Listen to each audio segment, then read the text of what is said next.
Talking today to retired General Peter Williams. Peter, you were in BRIXMIS in the 1980s. Describe briefly what BRIXMIS was. Well, BRIXMIS is an abbreviation. It was the British Commanders-in-Chief mission to the Soviet forces in Germany.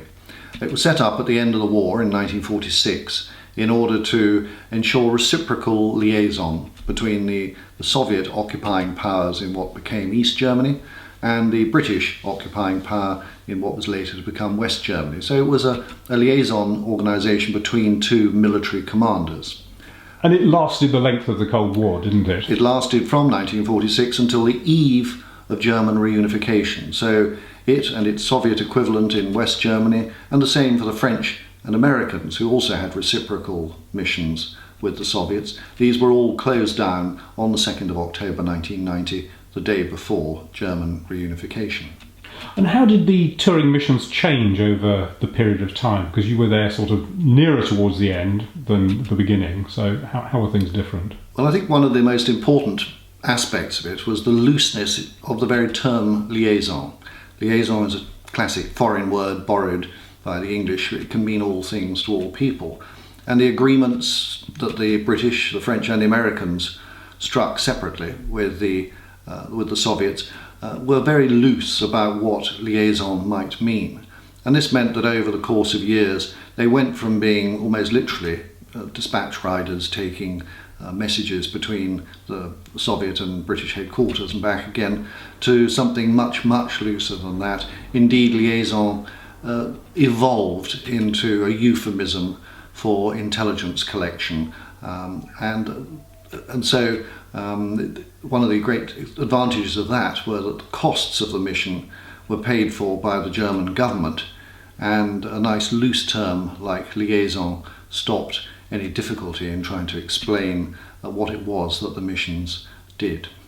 And what were the intelligence targets during the period you were there?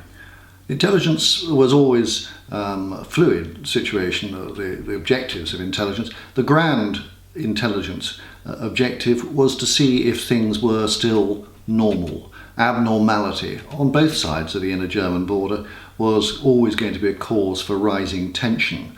And so from the perspective of the British and our American and French colleagues, our main job was just to be able to report that things were as they would normally be at this month of the year. So if it was May, it might be driver training.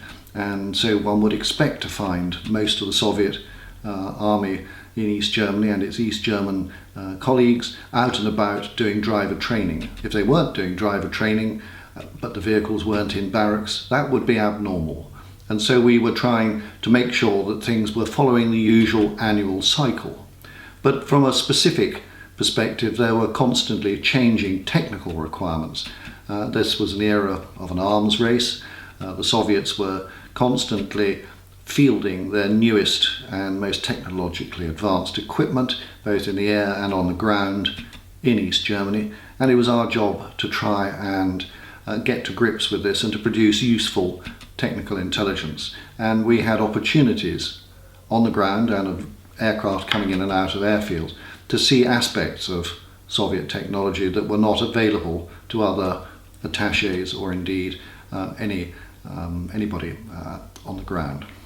Being detained was one of the risks of BRIXMIS touring. What was the attitude of the touring crews to detention by the Soviets?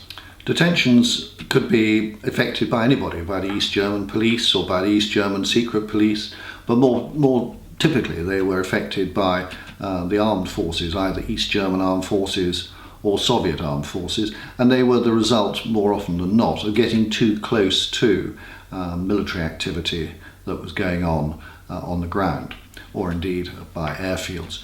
The reaction of the Soviets and East Germans was a great sense of success, that they'd managed to catch one of these tours while it was taking photographs or otherwise engaged in intelligence activity.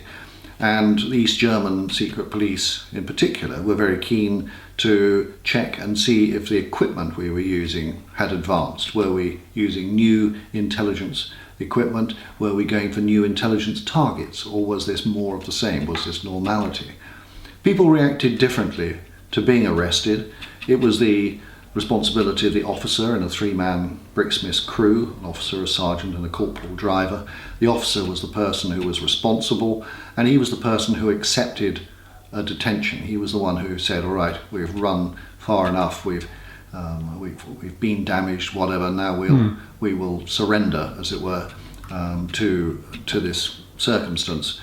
Those who spoke Russian, which most of the young officers did in BRIXMIS, were normally quite content to be detained if that was unavoidable, because for us it was an opportunity, if nothing else, to practice our Russian and to engage in sort of human interaction with our Soviet counterparts. But those who didn't speak Russian or German were quite often more frightened of the unknown than they were of the actual detention, and many would try to avoid being detained just in order to avoid the difficulties of communicating once they had been arrested. And you were unarmed, weren't you? So it wasn't as if you were having your arms taken away from you. The missions were very much unarmed, and being unarmed means that when you are arrested, there's much less of a sort of, for a military man, much less of a psychological castration, which there is when you have your gun taken away from you.